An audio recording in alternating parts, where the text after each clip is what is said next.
आता पाहूयात बातम्या विस्तारानं। देशात आज पंचायत राज दिवस साजरा होत आहे।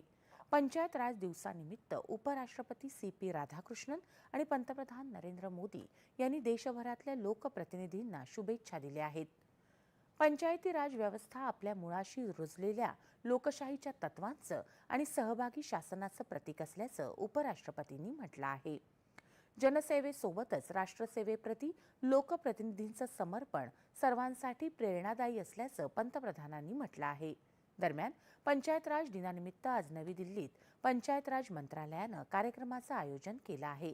हा दिवस 73व्या घटना दुरुस्ती अधिनियमाच्या अंमलबजावणीचं स्मरण म्हणून साजरा केला जातो।